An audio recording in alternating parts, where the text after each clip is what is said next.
Un règlement européen portant sur la teneur autorisée en pesticides des fruits et légumes commercialisés dans l'Union est entré en vigueur hier. Surprise pour les associations de défense de l'écologie. Elles s'attendaient à un durcissement de la législation, mais ce règlement augmente en fait la tolérance de résidus de pesticides dans nos assiettes. Claudine Gilbert, Rodolphe Augier. Un petit melon, ça vous dit rien? De beaux fruits et légumes gorgés de vitamines et peut-être désormais aussi plus que jamais de pesticides. C'est ce que redoutent les associations de consommateurs. Depuis hier, un règlement européen autorise des taux plus élevés de résidus de pesticides sur les étals, une hausse spectaculaire pour certains aliments. Sur la pomme, par exemple, on a vu que certains produits ou les oranges allaient être tolérés à des niveaux 10 à 40 fois supérieurs à ce qu'ils étaient auparavant.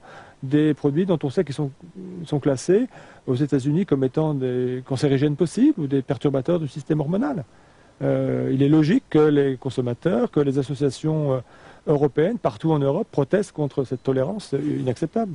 Pour les agrumes, la Commission autorise 40 fois plus de résidus de pesticides que dans les normes françaises. 5 fois plus pour les pommes et les raisins et 10 fois plus pour les tomates.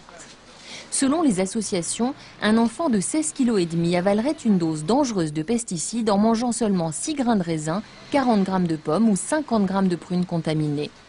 Des chiffres alarmants contestés à la Commission européenne. Bruxelles voulait harmoniser les normes des 27 États membres pour faciliter les échanges commerciaux, mais sans négliger la santé des consommateurs. Et maintenant, vu qu'on tient compte de toute l'agriculture européenne, parfois on a dû retoucher, et c'est vrai, parfois on a dû prendre des limites plus élevées, mais qui sont toujours basées sur analyse scientifique des risques qui garantissent qu'il n'y a pas de risques pour les consommateurs. Les associations attendaient au contraire un durcissement, au moins pour les 200 pesticides considérés comme les plus dangereux. Elles ont saisi la Cour européenne de justice, qui devrait se prononcer début 2009.